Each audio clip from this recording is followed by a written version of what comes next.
Alright, hello YouTube, how are y'all today? And today I want to be giving a review of The Walking Dead issue 132 comic book. And I gotta say, it is one of the best comic books I have read in a while. Or the best issue from The Walking Dead comic books I have read in a while. And I'm going to give a pretty long review about it because it was just that good. And I'm just going to, tell you about the whole ordeal with Marco and all of them, and also with Rick and all of them in the comic books.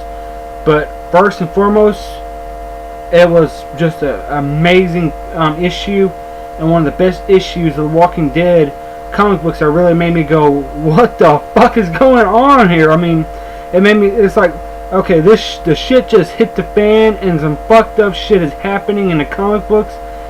And when I was like, wow, man, I'm literally on the edge of my heels waiting for the next issue to come out.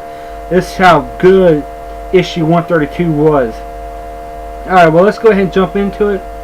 Alright, we see Maggie, Rick, Carl, and Sophia all on a roof at Hilltop watching the sun go down. Carl was playing, chess and all that. It just seems really good. I mean, at the moment from the beginning of the comic books. And, Rick and Maggie was talking. I don't know, did I say Michonne was... Michonne wasn't on the roof. I'm not sure if I said that or not, but she wasn't on the roof. We don't know where she is yet.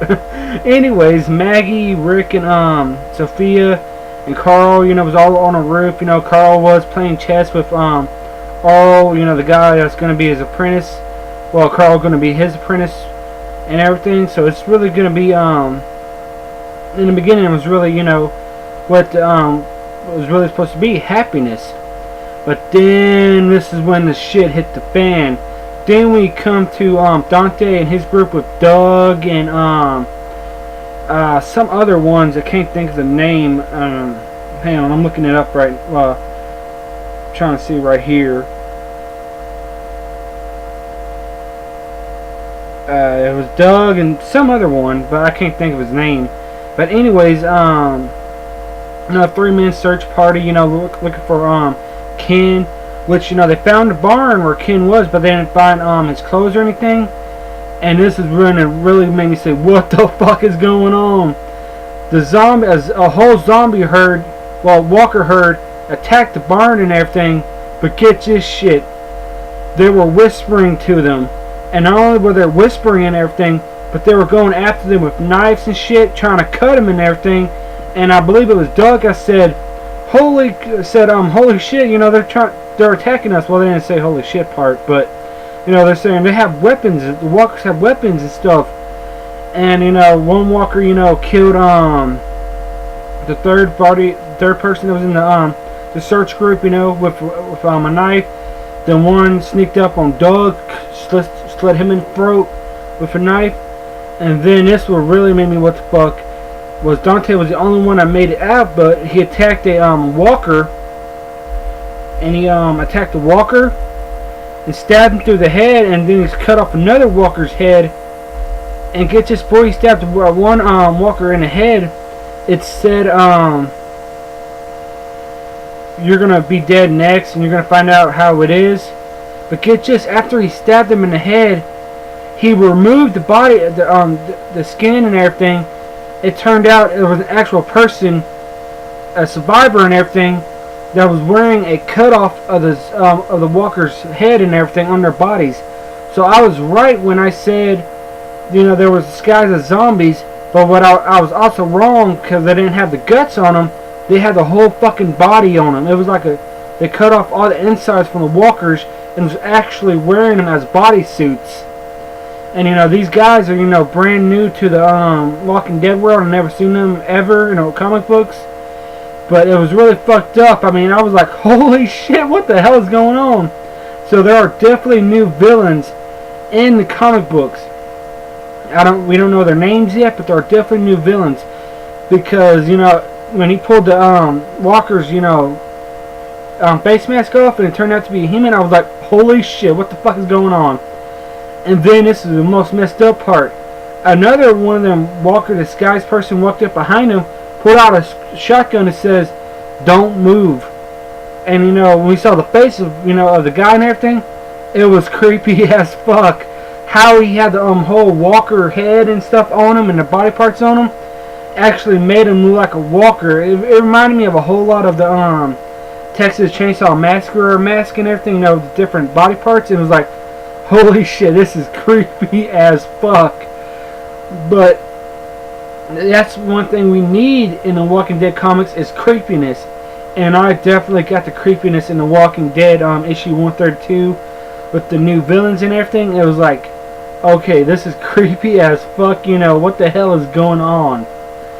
But I also forgot to add, we see Magna in her group, and Magna tell one of her friends to let go of Andrea, you know, after Magna said, you know, you're gonna be answering our questions now.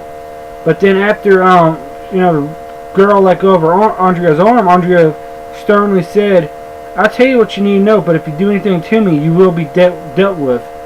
You know, what basically Andrea's saying is, we'll tell you what you want to hear, but you mess with me, you get fucked up, you know.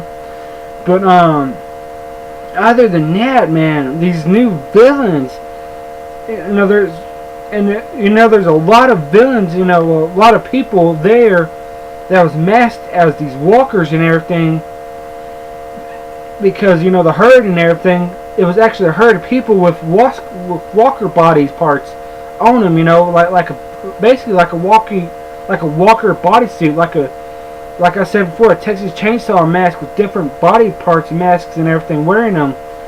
And, you know, there's a lot of them, and it was just really fucked up. One of them says, you know, if we whisper, the dead won't hear us and everything. It was just like, okay, this is some creepy shit. But yeah, definitely, when the guy pulled the shotgun on Dante and told him don't move, and we see his whole, you know, body and everything, well, face and everything, and how he was wearing the walker's head over his face, it was like, holy crap, this is some creepy ass shit. And it wasn't anything like, you know how Rick covered the guts, you know, all over his body and Glenn's body and everything. It wasn't nothing like that. Like I said, these guys were actually walking in the walkers' bodies. Like, they cut open the walkers, got all the shit out and everything, you know, guts and all that stuff, and then put their skin, their face and everything, and made a full body, like I said, a full body mask and everything on them. It was actually walking around as walkers, and it was just like, and whispering to each other, and it was like, okay, not just, first of all, the whispering, you know, had to be creepy as fuck, but see them as in the walkers, you know, skin and everything, you gotta realize these guys are fucking creepy. And not only that, is these guys, or men, women, or whoever, no matter how much, I don't know how many people were there, it was like a huge herd of them, but these people are really fucked up in the head. I don't know if they're cannibals, I don't know if they're just fucking killing people just to kill people. But we definitely have a new villains on our hands, you know. And that brings me to another thing I want to talk about is, you know, we see the other issue for the comic books, like issue 134, issue 135, and all of that, and we see the impending doom. Then the other one we see, you know, Jesus, well, Paul Monroe over one of the guys, you know, get cut, and it said whispers to screams and everything. That's like, holy shit, these people are these people either have a large ass group or was either able to herd a large bunch of zombies to, you know, to the Alexandria safe zone and other parts like Hilltop Colony or something, because there was a lot of bodies on the floor and everything, well, on the ground from that one issue, I believe it was issue 134, and it was just like, okay, this is really fucked up, alright? Rick and the others have a huge fucking problem on their hands, and it's not the dead they should fear, and it's not Negan they should fear, it's these new crazy ass villains they should fear, because if they're that fucking psychopathic to actually walk around in skin suits made from freaking walkers, you know they're not meant to be fucked with, and you know they're, you know, pretty damn crazy. So I mean, we have a lot of shit to live on with the Walking Dead comics and new villains coming up. And you know, it's just one of them situations to where it's like, all right, we need to see more of these people, and we need to see more of the Walking Dead comics. You know, they need to release them twice a month like they're doing this month or something, because wow, this is really awesome. But yeah, I mean, I don't think Negan is a big threat right now. But if they, you know, concentrate too much on these new villains, then, you know, I believe Negan will escape and go back to the Saviors and everything, and they'll have two main villains there. And I just don't think Alexandria Safe Zone and the other colonies will last that long. So we definitely have a new villains, and we definitely have, you know, like it said when we first introduced Negan, now one issue, something to fear. Well, they have something to fear again, and that is these crazy ass walkers, humans like people, is just really messed up. But that's going to be all for now. If you like the video, by all means, please like and subscribe. It really means a lot to me if you do. But anyways, I hope you liked the video, and once again, please like and subscribe, and bye bye.